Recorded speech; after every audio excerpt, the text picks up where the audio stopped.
ವಿದ್ಯಾರ್ಥಿ ನಿಲಯಕ್ಕೆ ನುಗ್ಗಿ ಅವಾಚ್ಯ ಶಬ್ದಗಳಿಂದ ನಿಂದಿಸಿ ಕರ್ತವ್ಯಕ್ಕೆ ಅಡ್ಡಿಪಡಿಸುತ್ತಿರುವ ವ್ಯಕ್ತಿಗಳ ಮೇಲೆ ಕ್ರಮ ಕೈಗೊಳ್ಳಬೇಕೆಂದು ಹೊರಗುತ್ತಿಗೆದಾರರು ಜಿಲ್ಲಾಧಿಕಾರಿಗೆ ಮನವಿ ಸಲ್ಲಿಸಿದ್ದಾರೆ.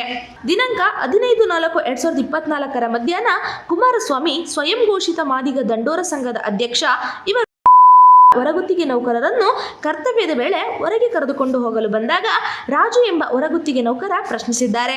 ಅದಕ್ಕೆ ಕುಮಾರಸ್ವಾಮಿ ಮತ್ತು ಇತರ 4 ಜನ ಸೇರಿ ಸುಮಾರು 4 ಗಂಟೆಗೆ ಮದ್ಯಪಾನ ಮಾಡಿ ವಿದ್ಯಾರ್ಥಿ ನಿಲಯಕ್ಕೆ ಏಕಾಏಕಿ ಅಕ್ರಮ ಪ್ರವೇಶ ಮಾಡಿ ವಿದ್ಯಾರ್ಥಿ ನಿಲಯದಲ್ಲಿರುವ ಸಿಬ್ಬಂದಿಗಳಿಗೆ ಅವಾಚ್ಯ ಮತ್ತು ಅಶ್ಲೀಲ ಪದಗಳಿಂದ ಮನಸ್ಸಿಗೆ ಬಂದಂತೆ ನಿಂದಿಸಿ ಹಲ್ಲೆ ಮಾಡಲು ಪ್ರಯತ್ನಿಸಿದ್ದಾರೆ.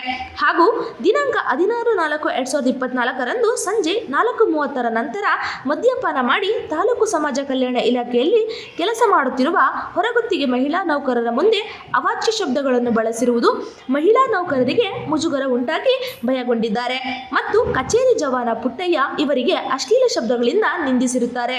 ಹಾಗೂ ಪದೇ ಪದೇ ವಿದ್ಯಾರ್ಥಿ ನಿಲಯಗಳಿಗೆ ಮದ್ಯಪಾನ ಮಾಡಿ ಬರುವುದು, ಹೊರಗುತ್ತಿಗೆ ನೌಕರರನ್ನು ನಿಂದಿಸುವುದು, ಅವಾಚ್ಯ ಪದಗಳಿಂದ ಬೈಯುವುದು ಮತ್ತು ನನಗೆ ಮೇಲಾಧಿಕಾರಿಗಳು, ಜಿಲ್ಲಾಧಿಕಾರಿಗಳು ಹಾಗೂ ರಾಜಕೀಯ ವ್ಯಕ್ತಿಗಳು ಗೊತ್ತು, ನಿಮಗೆ ಏನು ಬೇಕಾದರೂ ಮಾಡುತ್ತೇನೆ ಎಂದು ಗದರಿಸುವುದು, ನಿಂದಿಸುವುದು ಹಾಗೂ ಹಲ್ಲೆಗೆ ಪ್ರಯತ್ನಿಸುವುದು ಹಲವು ಬಾರಿ ಪುನರಾವರ್ತನೆಯಾಗಿರುವುದರಿಂದ ಇವರ ಮೇಲೆ ಶಿಸ್ತು ಕಾನೂನು ಕ್ರಮ ಕೈಗೊಂಡು ಕುಮಾರಸ್ವಾಮಿ ಅವರ ರಾಧಾಂತಗಳಿಗೆ ಕಾರಣರಾದ ಹೊರಗುತ್ತಿಗೆ ನೌಕರರನ್ನು ಕೆಲಸದಿಂದ ವಜಾ ಮಾಡಬೇಕೆಂದು ಹೊರಗುತ್ತಿಗೆ ನೌಕರರು ಜಿಲ್ಲಾಧಿಕಾರಿಗೆ ಮನವಿ ಪತ್ರ ಬರೆದಿದ್ದಾರೆ. ನನ್ನ ಹೆಸರು ಪ್ರಕಾಶ್ ಅಂತ, ಹಾಸನ ಜಿಲ್ಲಾ ಹೊರಗುತ್ತಿಗೆ ನೌಕರರ ಸಂಘದ ಕಾರ್ಯದರ್ಶಿಯಾಗಿ ಕೆಲಸ ಮಾಡ್ತಾ ಇದ್ದೀನಿ.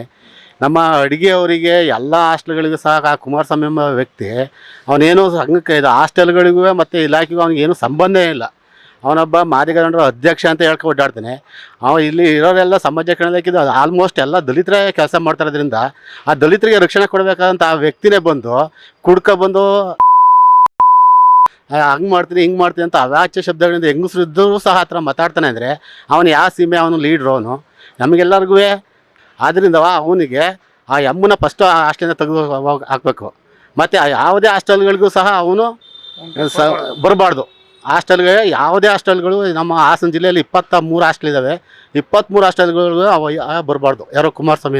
ಅದ್ರ ಸಲ ನಮಗೇನೋ ಹೆದರಿಕೆ ಅಂದರೆ ಹೀಗೆ ಬಂದು ಹೂವು ಎತ್ತೋಳು ಅಂತವ ಬೈಯೋದು. ಏಕೆ ಏನು ಪ್ರಶ್ನೆ ಮಾಡಿ ಅಮ್ಮನೇನಾದ್ರು ಕೇಳಕ್ಕೆ ಹೋದ್ರೆ ನಾವು ಆ ಅಮ್ಮನ ನೀನು ಯಾಕೆ ಇಷ್ಟೊಂದು ರಜೆ ಹೋಗ್ತಿದೆ, ಬೇರೆಲ್ಲ ಹೋಗ್ಬಾರ್ದು ಅಂತ ಆ ಅಮ್ಮನ ಕೇಳಕ್ಕೆ ಹೋದರೆ ಆ ಅಮ್ಮ ಪರವಾಗಿ ಈತ ಬರೋದು ಕುಡ್ಕೊಂಡು ಅವನ ಜೊತೆ ಅಲ್ದಾಗ 4 ಜನ ಎಕ್ಸ್ಟ್ರಾ ಬೇರೆ ಕರ್ಕೊಬರ್ತಾನೆ. ಅವರ ಆ ಅಮ್ಮನ ಗಂಡಂತೆ ಮೈದಾ ಅಂತ ಹೇಳ್ಕೊಬರ್ತಾರೆ. ಯಾರು ಅಂತ ಗೊತ್ತಿಲ್ಲ, ಬರ್ತಾರೆ. ಹಾಸ್ಟೆಲಿಗೆ ಕೇಳಕ್ಕೆ ಬರಬೇಕು. ಇದು ಸರ್ಕಾರಿ ಇಲಾಖೆ ಹಾಸ್ಟೆಲ್ಲು. ನಿಮ್ಮ ಅಪ್ಪಂದು ಹಾಸ್ಟೆಲ್ ಅಂತ ನಮ್ಗೆ ಕೇಳ್ತಾನೆ. ಅವ್ರ ಅಪ್ಪಂದು ಹಾಸ್ಟೆಲ್ ಇದು SC/ST ಮಕ್ಕಳು ಓದೋಕ್ಕೋಸ್ಕರ ಇಟ್ಕೊಂಡಿರೋದು ಹಾಸ್ಟೆಲ್ಲು. ನಾವೆಲ್ಲ SC/STಗಳಿಗೆ ಮಕ್ಕಳಿಗೆ ಅನ್ನ ಹಾಕ್ತಿರೋದು. ಬೈ ಚಾನ್ಸ್ ನಾಳೆ ಆ ಊಟಕ್ಕೆ ಅನ್ನಗಿಂದ ವಿಷ ಹಾಕ್ತಾರೆ ಅವಮ್ಮಗೆ ಹೇಳ್ಕೊಂಡು. ಅದಕ್ಕೆಲ್ಲ ಯಾರು ಜವಾಬ್ದಾರಿ ಆಗ್ತೇವೆ? ನಾವೆಲ್ಲ ಹೊರಗುತ್ತಿದ್ದಾರೆ. ನಾವು ಹೆಂಗ 12 ವಾರ್ಡನ್ಗಳಿಗೂ ಕೊಟ್ಟಿದ್ದೀವಿ, ತಾಲೂಕು ಆಫೀಸರ್ಗೂ ಕೊಟ್ಟಿದ್ದೀವಿ, ಮತ್ತು DCಗೂ ಕೊಟ್ಟಿದ್ದೀವಿ. ಆ ಎಮ್ಮನ್ನ ತೆಗೆದಾಕಿ ಅಂದರೆ ಹೆಂಗಪ್ಪ ಇದು ಮಾಡ್ತೀವಿ ಅಂತ ಅವರೆಲ್ಲ ಇದು ಮಾಡ್ತಾಯಿದ್ದಾರೆ. ಹಂಗಾಗಿ ಇದ್ರ ಮುಖಾಂತರ ಹೇಳ್ತೀವಿ ಅಂದರೆ ಆ ಅಮ್ಮನ ಹಾಸ್ಟೆಲಿಂದ ತೆಗೆದಾಕಬೇಕು. ಮತ್ತು ಆ ಕುಮಾರಸ್ವಾಮಿ ಅಂತ ವ್ಯಕ್ತಿ ಹಾಸ್ಟೆಲ್ಗಳಿಗೆ ಆಗಲಿ ಆಫೀಸ್ಗಾಗಲಿ ಬರಬಾರ್ದು. ನಮ್ಮ ಹೊರಗುತ್ತಿಗೆ ಸಂಘಕ್ಕೆ ನಮಗೆ ಕೊಡೋದೇ 12-13 ಸಾವಿರ ಸಂಬಳ. ನಮಗೆ 100 ಸಮಸ್ಯೆಗಳಿರ್ತವೆ, ಯಾವನ್ನೂ ಕೇಳಕ್ಕೆ ಬರೋಕ್ಕಲ್ಲ. ಯಾವ ಎಮ್ಮ ಪರವಾಗಿ ಯಾಕೆ ಬರಬೇಕು ನಮ್ಮ ಹಾಸ್ಟೆಲ್ಗಳಿಗೆ? ಇದು ನಮ್ಮ ಬೇಡಿಕೆ. ಒಯ್ಯ ಬರಬಾರ್ದು. ನಮ್ಮ ಎಲ್ಲ ಹಾಸ್ಟೆಲ್ ನೌಕರಿಗೂ ಸಹ ಒಂದು ರಕ್ಷಣೆಯನ್ನು ಕೊಡಬೇಕಾಗಿ ನಿಮ್ಮಲ್ಲಿ ನಿಲ್ಲಿಸ್ಕೊಳ್ತೇವೆ. ಭಯ ಈಗ ಒಬ್ಬರಿಗೆ ಸರ್, ಒಬ್ಬರಿಗೆ 4-5 ಜನ ಕರ್ಕೊಬಂದಾನೆ ಅಂದರೆ ಎಲ್ಲ ಹಾಸ್ಟೆಲ್ಗಳಿಗೆ ನೆಕ್ಸ್ಟ್ ಅದೇ ಮಾಡ್ತಾನೆ. ಬೆದರಿಕೆ ಇದ್ದೇ ಇರುತ್ತೆ. ಇವತ್ತು ನಾವು ಇದೆಲ್ಲ ಮಾಡಿದ್ವಿ, DCಗೆಲ್ಲ ಕಂಪ್ಲೇಂಟ್ ಕೊಟ್ಟಿದ್ದೀವಿ. ನಾವು ಮೊನ್ನೆ ನನ್ನ ಕೈಲಿ ಈಗ ಎಲ್ಲರ ಕೈಲೂ ಫೋನ್ ಮಾಡಿಸಿ ಪ್ರಕಾಶ್ನ ಸುಮ್ಮನೆ ಕೇಳಿ ಯಾಕೆ ಸಂಘದವ್ರು ನಿಮ್ಗೆ ಯಾರು ಬೇಡ ಮುಂದೆ ಅಂತ ಹಿಂಗೆಲ್ಲ ನಮಗೆ ಪ್ರೆಷರ್ ಬರ್ತಾ ಇದ್ದಾವೆ. ಎಲ್ಲರೂ ಹೆಂಗಸರು ನಮ್ಮ ಅಡುಗೆ ಸಿಬ್ಬಂದಿಗಳೇ ನಮಗೆ ಹೇಳ್ತಾವ್ರೆ. ಅಂಥದ್ರಲ್ಲಿ ಈಗ ಎಷ್ಟೊಂದು ಪ್ರೆಷರ್ ಕೊಡ್ತಾವ್ರೆ ಅಂದರೆ ನಾವು ಈಗ ಹೊಡೆಯೋಕೆ ಹೋಗಿದ್ವಾ? ಅವನು ಯಾರು ವ್ಯಕ್ತಿ ನಮಗೆ? ನೆಕ್ಸ್ಟು ಸರ್ ಆ ಅಮ್ಮ ತೆಗೆದಾಕಲಿಲ್ಲ ಇಲ್ಲ ಒಯ್ಯ ಹಾಸ್ಟೆಲ್ಗಳಿಗೆ ಬಂದರೆ ನಾವು ನೆಕ್ಸ್ಟ್ ಈಗ ಯಾವುದೇ ಪ್ರೋಗ್ರಾಮ್ಗಳಿಗೆ ನಾವು ಹೊರಗುತ್ತಿಗೆ ಹೋಗಿ ಅಡುಗೆ ಮಾಡೋದಾಗಲಿ ಎಲ್ಲ ಕೆಲಸಗಳು ನಾವೇ ಮುಂಚೂಣಿ ವಹಿಸ್ಕೊಂಡು ಮಾಡ್ತಿರ್ತೀವಿ. ಇವೆಲ್ಲವೂ ಸಹ ನಾವು ನಿಲ್ಲಿಸ್ತೀವಿ ಸರ್, ಯಾವುದೂ ಕೆಲಸಕ್ಕೆ ಹೋಗ್ದಂಗೆ. ನಮಗೆ ಬೆದರಿಕೆ ಆಗ್ತಾಯಿದೆ. ಎಲ್ಲರಿಗೂ ಭಯ ಬಿದ್ದರಾಯ್ತು. ಹೆಂಗಸರುಗಳಿಗೆ ಎಂತೆಂಥ ಕೆಲಸ ಎಲ್ಲ ಸೊಂಟಿಂದ ಕೆಳಗಡೆ ಮಾತುಗಳು. ಅವನಿಗೆ ಇನ್ನೇನು ಅವನು ಹಟ್ಟಿಗೆ ಅನ್ನ ತಿಂತಾನೆಲ್ಲೋ ಗೊತ್ತಿಲ್ಲ. ನಮಗೂ ನಾಲ್ಗೆ ಇದೆ. ಅವನು ತಾಯಿ ಅಂದರೆ ನಮಗೂ ತಾಯಿ ಇರ್ತಾರೆ, ಅವ್ರಿಗೆ ತಾಯಿ ಇರಕ್ಕಲ್ವ, ಅವನಿಗೆ ಇರ್ತಿರಲ್ವಾ, ಅವ್ರದ್ದು ಅಕ್ಕ ತಂಗಿರಲ್ವಾ. ಹೆಣ್ಮಕ್ಳು ಹಾಸ್ಟೆಲಿಗೆಲ್ಲ ಬಂದು ಕೆಟ್ಟಿರೋದು ರೀತಿಯಾಗಿ ಮಾತಾಡ್ತಾನೆ. ಅವೆಲ್ಲ ಬೇಡ, ಅಯ್ಯೋ ಹಾಸ್ಟೆಲಿಗೆ ಬರೋದು ಬೇಡ ಅಂತ ನಾವು ಈ ಮೂಲಕ ಒತ್ತಾಯಿಸ್ತೀವಿ ಸರ್. ಅವನು ಹೊರಗಡೆ ತಿಪ್ಟೂರಿಂದ ಬಂದ್ಬಿಟ್ಟು ಅವನು ನಮಗೆ ರಕ್ಷಣೆ ಕೊಡ ಅಂತ ಈ ಜನಗಳಿಗೆಲ್ಲ ತಂಡ ಕೊಟ್ಕೊಬಿಟ್ಟು ನಮಗೆ ತಿನ್ನೋ ಅನ್ನಕ್ಕೆ ದಾರಿಗೆ ಮುಳ್ಳು ಹಾಕ್ಬಿಟ್ರೆ ನಾವೇನು ಸರ್ ಮಾಡೋದು? ಏನು ಮಾಡೋದು ಹೇಳಿ? ನೀವೇನಾರು ಇದಕ್ಕೆ ಏನಾರು ಒಂದು ದಾರಿ ತೋರಿಸ್ಬೇಕು ನಮಗೆ. ಎಷ್ಟು ದಿನದಿಂದ ಹಿಂಗೆ ನಡೀತಾ ಇದೆ? ಸುಮಾರು ಎಷ್ಟು ನಮ್ಮ ನಾನು ಕೆಲಸ ಮಾಡೋಕೆ ಹಿಡಿದು 22 ವರ್ಷದ ಮೇಲೆ ಐತೆ. ಅವ್ನು ಇಲ್ಲಿಗೆ ಬಂದು ಇಲ್ಲ, ನಾನು ಇಲ್ಲಿ ಹಾಸ್ಟ್ಲಿಗೆ ಬಂದು ತೊಟ್ಗಿಂದ ಇಲ್ಲಿ ಹಾಸನಕ್ಕೆ ಬಂದು ಒಂದು 10 ವರ್ಷ 12 ವರ್ಷದ ಮೇಲೆ ಆಗಿದೆ. ಅಲ್ಲಿಂದ ಏನು ಕಂಡೇ ಇರಲಿಲ್ಲ ಸರ್. ಇತ್ತೀಚೆಗೆ ಒಂದು 2-3 ವರ್ಷದಿಂದ ಎಲ್ಲ ಹಾಸ್ಟ್ಲ್ಗಳಿಗೆ ಹೋಗೋದು, ಟ್ಯಾಂಕ್ ಕ್ಲೀನ್ ಮಾಡೋಕ್ಕೆ ಬರೋನು, ಹಾಗೆಲ್ಲ ಪರಿಚಯ ಮಾಡ್ಕೊಬಿಟ್ಟು ಎಲ್ಲ ಪರಿಚಯ ಮಾಡ್ಕೊಂಡು ಆ ಜನಗಳು ಸೇರಿಸ್ತೀನಿ ಅವ್ರು ಸೇರಿಸ್ತೀನಿ ಅಂತೇಳಿ ಅವ್ರ ಇದ್ರ ಕಡೆಯಿಂದ ನಮ್ಮೆಲ್ಲರಿಗೂ ತೊಂದರೆ ಕೊಡೋಕ್ಕೆ ಶುರು ಮಾಡ್ಕೊಂಡವನೇ ಸರ್. ಈ ಥರ ಆದರೆ ನಮಗೆ ತೊಂದರೆ ಕೊಡೋಕೆ ನಾವೇ ಸಂಘ ಕಟ್ಕೊಂಡಿದ್ದೀವಿ ಸರ್. ನಾವು ಎದ್ದರೆ ನಾವು ಏನಾದ್ವಿ ಅವ್ರ ಮೇಲೆ ಅನ್ನೋದು ನಮಗೆ ಗೊತ್ತಿಲ್ಲ. ಈಗ ನಮಗೆ ರಕ್ಷಣೆ ಕೊಡೋರೆ ನಮಗೆ ತೊಂದರೆ ಕೊಡ್ತಾವ್ರೆ ಅಂದರೆ ನಾವು ಎದ್ರೆ ನಾವು ಬಿಡ್ತೀವ? ನಮ್ಮ ಏನಾಗ್ತವೆ ನಮಗೆ ಗೊತ್ತಿರಕ್ಲ ಆಗ. ಆಮೇಲೆ ನೋಡೋಣ ಆ ಸಂಘದವ್ರು ಏನು ಮಾಡ್ತಾರೆ, ಇಲ್ಲ ನಮ್ಮ ಇದು ವರ್ಗುತ್ತಿಗೆ ನೌಕರ ಸಂಘದವ್ರು ಏನು ಮಾಡೋಣ ನೋಡೋಣ. ಅವರು ಸಂಘ ಅಂತೇಳಿ ಸರ್ಕಾರದಿಂದ ಯಾವುದೂ ಇದು ಮಾಡಿಲ್ಲ. ಎಲ್ಲ ನಾವು SC ST ಎಲ್ಲ ದಲಿತ ಸಂಘ ಇರೋರು ನಾವು. ನಮ್ಮ ದಲಿತರೇ ನಮಗೆ ಈ ಥರ ಕೊಟ್ಟರೆ ನಾವೇನು ಅನ್ನ ತಿನ್ನೋಣ ಮತ್ತೆ ಇಲ್ಲಿ? ನೀವು ಅವರೇ ನಮಗೆ ರಕ್ಷಣೆ ಕೊಡೋ ಅಂತಾರೋ, ನಮಗೆ ತೊಂದರೆ ಕೊಟ್ಬಿಟ್ರೆ ನಾವೇನು ದಾರಿ ಹುಡ್ಕೊಂಡು ಹೇಳಿ? ಏನು ಮಾಡೋದು ಹೇಳಿ ಸರ್? ನಮಗೆ ತೊಂದರೆ ಇದಕ್ಕೆ ಏನಾದ್ರು ಒಂದು ಪರಿಹಾರ ಕೊಡಬೇಕು. ಇಲ್ಲ DD ಅವ್ರಿಗೆ ಹೇಳಿದ್ದೀವಿ, ತಾಲೂಕು ಆಫೀಸರ್ಗೆ ಹೇಳಿದ್ದೀವಿ, ಆಮೇಲೆ ಜಿಲ್ಲಾಧಿಕಾರಿ ಅವರಿಗೆ ಮನವಿ ಪತ್ರ ಕೊಡ್ತೀವಿ. ಅವರು ಇವು ಸಬ್ ಇನ್ಸ್ಪೆಕ್ಟರ್ ಕರೆದ್ಬಿಟ್ಟು ಎಲ್ಲ ಮಾಹಿತಿ ಕೊಟ್ಟಿದ್ದಾರೆ. ಅದೇನು ತೊಂದರೆ ಆಗ್ದಂಗೆ ನಮ್ಮ ಹಾಸ್ಟೆಲ್ಗಳಿಗೆ ನಾವು ವರ್ಗುತ್ತಿಗೆಯಲ್ಲಿ ಕೆಲಸ ಮಾಡ್ತಾರೋರಿಗೆ ಯಾರು ನಮ್ಮ ಇವರು ಪೊಟ್ಟಯ್ಯ ಅಂತ ಹೇಳಿದ್ದಾರೆ ಸರ್. ಅವರು ಕಚೇರಿ ಅವರವರು ಅವರು ಎಲ್ಲ ಕೊಲೆ ಮಾಡ್ತೀನಿ ಅಂತೇಳಿ ಬೆದರಿಕೆ ಕೊಟ್ಟವ್ರೆ ಅಂತೇಳಿ ಏನೋ ಮಾಡಿರೋದಂತ ಸರ್. ಅದು ಎಲ್ಲಿ ಸರ್? ಅವೈಗೆ ಇದಾಗಿ ಅವು ನಡುಗ್ತಾ ಕೂತಿರ್ತದೆ, ಅವೈ ಹೋಗುತ್ತಾ ಸರ್ ಕೊಲೆ ಮಾಡಕ್ಕೆ ಅವನ? ಅಲ್ಲ, ಅವೈಗೆ ವೀಡಿಯೋ ಇದರಲ್ಲೆಲ್ಲ ಮಾಡಿಬಿಟ್ಟು ಅವೈ ನೋಡಕ್ತಾ ಕೂತಿರುತ್ತೆ. ಅವ್ನು ನೋಡಕ್ತಾ ಕೂತಿರುತ್ತೆ, ಅವೈ ಅವ್ನು ಕೊಲೆ ಮಾಡ್ತಾನೆ. ಅವನೇ ಇಡೀ ಸಂಘದವರೆಲ್ಲ ಕಟ್ಕೊಬಿಟ್ಟು ಹಂಗೆ ಮಾಡ್ತೀನಿ ಹಿಂಗೆ ಮಾಡ್ತೀನಿ ಅಂತ ಒಡ್ಡಾಡಿಸ್ತಾವನೆ. ಈ ನಮ್ಮ ವರ್ಗುತ್ತಿಗೆ ನೌಕರಿಗೆ ಅವನ ಕಡೆಯಿಂದ ಆಗಲಿ ಬೇರೆ ಸಂಘ ವತಿಯಿಂದ ಹೆಚ್ಚು ಕಡಿಮೆ ಆಯ್ತು ಅಂದರೆ ಎಲ್ಲ ಈ ಹೊಣೆ ಇವರೇ, ನನಗ್ಯಾರಿಲ್ಲ. ಯಾಕೆಂದ್ರೆ ಸಂಘ ಇವರು ಕುಮಾರಸ್ವಾಮಿನೇ ಹೊಣೆ ಆಗ್ಬೇಕು ನಮ್ಮೆಲ್ಲರಿಗೂ. ಯಾಕೆಂದ್ರೆ ನಮಗೆ ತೊಂದರೆ ಕೊಡ್ತಾರೆ. ಜೀವ ಭಯ ಅಂದ್ರೆ ಇನ್ನೇನು ಸರ್ ನಮಗೆ? ನಾವು ಮಾಡ್ತಾರೆ ವರ್ಗುತ್ತಿಗೆ, ನಾವು ಯಾರು ಇದರಲ್ಲೂ ಇಲ್ಲ, ನಾವು ಜವಾಬ್ದಾರಿನೇ ಇಲ್ಲ, ಯಾರು ನಮಗೆ ಹಿಡ್ಕೊಳಕ್ಕೆ ನೆರಳಿಲ್ಲ, ಹಿಡಿಯೋಕೆ ಕೊನಿಲ್ಲ ಅನ್ನಂಗೆ ಆಗಿದ್ದೀವಿ. ಹೊಡೆದವ್ರು ಹೊಡಿಬೋದು, ಬಂದವ್ರು ಹೊಡಿಬೋದು, ಏನು ಬೇಕಾದ್ರೂ ಮಾಡ್ಬೋದು. ನಮ್ಮ ಆ ಪರಿಸ್ಥಿತಿಲಿ ಇದ್ವಿ. ಅದರಿಂದ ನಮಗೆ ರಕ್ಷಣೆ ಕೊಡಬೇಕು. ನಮ್ಮ ವರ್ಗುತ್ತಿಗೆ ನೌಕರಿಗೆ ಯಾವ ತೊಂದರೆ ಒಬ್ರಿಗೂ ತೊಂದರೆ ಕೊಡ್ಬೋದಂಗೆ ದಾರಿ ತೋರಿಸ್ಬೇಕು ನಮಗೆ ಅಷ್ಟೇ. 14ನೇ ತಾರೀಕು ನಾವು ಅಡುಗೆ ಆಗಿತ್ತು. ನಾವು ಅವರು ಹಬ್ಬ ಒಂದು ವಾರ ಮಂಗಳವಾರ ಬುಧವಾರ ರಜೆ ಮಾಡಿದರು. ಆಮೇಲೆ ಮತ್ತು ಗುರುವಾರ ನನಗೆ ಹುಷಾರಿತ್ತಿಲ್ಲ, ನಾನು ರಜೆ ಮಾಡಿದ್ದೆ. ಶುಕ್ರವಾರ ಬಂದೆ, ಶುಕ್ರವಾರಲೂ ರಜೆ ಹೋಯ್ತು. ಮಧ್ಯಾಹ್ನ ಮೇಲೆ ಶನಿವಾರ ಭಾನುವಾರ ಸೋಮವಾರ 1:30ಗೆ ಮತ್ತೆ ಕುಮಾರಸ್ವಾಮಿ ಅನ್ನೋರು ಬಂದು ಅವಮ್ಮನ ಕರ್ಕೊಂಡು ಹೋದರು. ನಾನು ಅವಮ್ಮನ ಕ್ವಶನ್ ಮಾಡಿದೆ, ಈ ವಾರ ಎಲ್ಲ ಹೋಯ್ತಿದೆಯಲ್ಲ ಹೊರಗಡೆಗೆ, ನಾವು ಹೋಗ್ಬೇಕು ಆಸ್ಪತ್ರೆಗೆ, ಹುಷಾರಿಲ್ಲ ಅಂತ ನಾನು ಕೇಳೋದಕ್ಕೆ ನನ್ನ ಎದುರನ್ನ ಇಷ್ಟೆಲ್ಲ ಮಾತಾಡ್ತೀಯ ಅಂತ ಕುಮಾರಸ್ವಾಮಿ ಅವರು ನಮ್ಮನ್ನು ಬೈದು ಹೋದರು ಮಧ್ಯಾಹ್ನ 1:30 ಹಂಗೆ. ಆಮೇಲೆ ಮತ್ತೆ ನಾನು ಇಷ್ಟೇ ಈಗ ಅಷ್ಟಕ್ಕೆ ಹೋರು.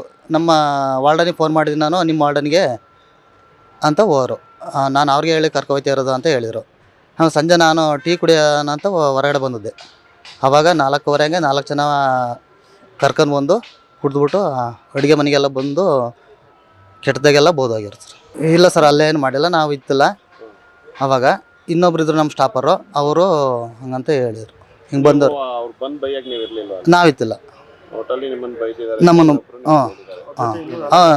ಅವ್ರ ಜೊತೆ ಇನ್ನೂ 3 ಜನ ಬಂದಿರ್ತಾರೆ. ಅವರು ಸೇರಿ 4 ಜನ ಎಣ್ಣೆ ಕುಡ್ಕೊಬಂದು ಏನೋ ಕೆಟ್ಟದಾಗಿ ಎಲ್ಲ ಬೋದಾರು ಸರ್.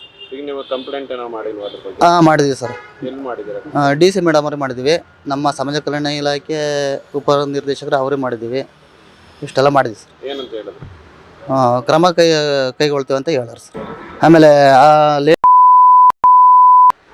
ನಾನು ಹಿಂಗೆಲ್ಲ ನಂಗೆ ಟಾರ್ಚರ್ ಕೆಲಸ ಹೇಳಂಗಿಲ್ಲ ಸರ್. ನಾವು ಅವ್ರಿಗೆ ಕೆಲಸ ಹೇಳಿದ್ರು ನಾನು ಮಾಡೋದಿಲ್ಲ, ನಮಗೆ ಕುಮಾರಸ್ವಾಮಿ ಅವರೇ ಅಂತ ಹೇಳೋದು. ಆಮೇಲೆ ನಾನು ಏನೋ ಕೆಲಸ ಹೇಳ್ತಂದರೆ ನಾನು ಬಟ್ಟೆ ಹರ್ಕೊಬಿಟ್ಟು ಆಫೀಸ್ ತಗೊಂಡು ನಿಂತ್ಕೊತೀನಿ ಅಂತ ಇವೆಲ್ಲ ನಮಗೆ ಬೆದರಿಕೆ. ನಮ್ಮ ಹಾಸ್ಟ್ಲಿಗೆ ಬಂದು ಅದೇ ಫಸ್ಟ್ ಸರ್. ಆಮೇಲೆ ಅಲ್ಲಿಂದ ಬಂದು ನಮ್ಮ ಆಫೀಸಲ್ಲಿ ಹೋಗ್ಬಿಟ್ಟು ತಾಲೂಕು ಆಫೀಸಲ್ಲಿ ಅಲ್ಲೋಗಿ ಗಲಾಟೆ ಮಾಡೋದು, ನನ್ನ ಕೆಲಸದಿಂದ ತೆಗಿಬೇಕು ಅಂತ. ಹೌದು ಸರ್. ಆ ಒಮ್ಮಗೆ ಎಲ್ಲನೂ ಹೇಳ್ಕೊಡ್ತಾ ಇರೋದು, ಬಟ್ಟೆ ಹರ್ಕೊಬಿಟ್ಟು ಆಫೀಸ್ ತಗೊಂಡು ನಿಂತ್ಕ ಅಂತವ. ಹೌದು ಸರ್, ಭಯ ಆಗುತ್ತೆ ಸರ್. ಅಡುಗೆ ಮಾಡೋಕ್ಕೆ ಎಲ್ಲ ಭಯ ಆಗುತ್ತೆ ಈಗ ನಮಗೆ. ಮತ್ತು ನಾನೇ ಅಡುಗೆ ಅವರು ಸಲ ನಾನು ಊಟ ಬಿಟ್ಟು ಎಲ್ಲೂ ಹೊರಗಡೆ ಹೋಗಂಗಿಲ್ಲ ಈಗ. ಹೌದು ಸರ್, ಹೆಚ್ಚು ಕಮ್ಮಿ ಆದರೆ ನಮ್ಮ ಮೇಲೆ ಬರ್ತದೆ. ಮಕ್ಳಿಗೂ ಪ್ರಾಬ್ಲಮ್ ಆಗ್ತದೆ ಸರ್. ಹಾಗಾಗಿ ನಮಗೆ ಅವರು ಬೇಡ, ನಮಗೆ ಅವಮ್ಮ. ಇವಾಗ ಏನು ಕೇಳ್ಕೊತೀರಾ ನೀವು? ಅದೇ ಅವಮ್ಮ ಬೇಡ, ನಮಗೆ ರಕ್ಷಣೆ ಬೇಕು ಸರ್. ಅವ್ರು ಯಾರು ನಮ್ಮ ಒಳಗಡೆಗೆ ಹಾಸ್ಟೆಲ್ ಒಳಗಡೆ ಬರೋ ಅವಶ್ಯಕತೆ ನಮಗೆ ಬೇಡ ಸರ್ ಅವರು. ನನ್ನ ಹೆಸರು ಅಭಿ ಅಂತ ಹೇಳ್ಬಿಟ್ಟು ಸಮಾಜ ಕಲ್ಯಾಣ ಇಲಾಖೆ ಹಾಸನ ತಾಲೂಕಿನಲ್ಲಿ ಡ್ರೈವರಾಗಿ ಕೆಲಸ ಮಾಡ್ತಿರ್ತೀನಿ. ಕುಮಾರಸ್ವಾಮಿ ಎಂಬ ವ್ಯಕ್ತಿ ನಮ್ಮ ಕಚೇರಿಗೆ ಬಂದು 16ನೇ ತಾರೀಕು ಸಂಜೆ 4 ಗಂಟೆಗೆ ಬಂದು ಕುಡಿದು ಬಂದು ಬಾಯಿಗೆ ಬಂದಂಗೆ ಕೆಟ್ಟ ಕೆಟ್ಟ ಪದಗಳಿಂದ ಬೈದಿರುತ್ತಾನೆ. ಯಾಕೆ ಈ ಥರ ಬೈತಿ ಅಂತ ಕೇಳಿದ್ದಕ್ಕೆ ಕಚೇರಿ ನಿಮ್ಮ ಅಪ್ಪನದ ಎಂದು ನಮ್ಮನ್ನೇ ಪ್ರಶ್ನೆ ಮಾಡಿ ಮನ ಬಂದಂಗೆ ಕೆಟ್ಟ ಕೆಟ್ಟ ಪದಗಳಿಂದ ಬೈತಾನೆ. ನಿಮ್ಮನ್ನು ಕೆಲಸದಿಂದ ತೆಗ್ಸಾಕ್ತೀನಿ, ನಿಂದೆ ನೀ ತಾಲೂಕ, ನೀನು ಸಕಲೇಶ್ಪುರ ಕ್ಷೇತ್ರಕ್ಕೆ ಸೇರಿದವನು, ನೀನು ಇಲ್ಲಿ ಯಾಕೆ ಬಂದು ಕೆಲಸ ಮಾಡ್ತೀಯ ಅಂತ ಹೇಳಿ ಎದುರಿಸ್ತಾನೆ. ಕೆಟ್ಟ ಕೆಟ್ಟ ಪದಗಳಿಂದ ಕೇಳೋಕ್ಕೋಗಿದ್ದಕ್ಕೆ ಬೈತಾನೆ. ಮತ್ತು ನಮ್ಮ ಕಚೇರಿಯ ಗುಮಾಸ್ತಾಗಿರೋಂಥ ನಮ್ಮ ಪುಟ್ಟಯ್ಯರವರು ಕಚೇರಿ ಸಮಯ 5:15 ಮುಗಿದ ನಂತರ ಗೇಟಿನ ಬೀಗವನ್ನು ಹಾಕಿಕೊಳ್ಳೋ ಹೋದಾಗ ನೀನು ಯಾಕೆ ಬೀಗ ಹಾಕುತ್ತೀಯ, ನೀನೇನು IAS ಆಫೀಸರ, ನೀನು ಯಾವ ನನ್ನ ಆಚೆಗೆ ಬರೋ ಕೇಳೋಕ್ಕೆ ಅಂತ ಅವರಿಗೂ ಸಹ ಕೆಟ್ಟ ಕೆಟ್ಟ ಪದಗಳಿಂದ ಬೈದಿರುತ್ತಾನೆ. ಕೇಳಕ್ಕೆ ಹೋಗೋದಿಗೆ ದಾಂಧಲೆ ಮಾಡಿರುತ್ತಾನೆ ಸರ್.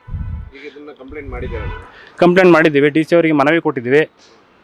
DC ಅವರು ಸರ್ಕಲ್ ಇನ್ಸ್ಪೆಕ್ಟರ್ನ ಕರೆಸಿ ಅವರನ್ನು ಕ್ರಮ ಕೈಗೊಳ್ಳುತ್ತೇನೆ ಅಂತ ಹೇಳಿದ್ದಾರೆ ಸರ್. ಸರ್, ನಮಗೆ ಇವನಿಂದವ ರಕ್ಷಣೆ ಕೊಡಬೇಕು ಸರ್.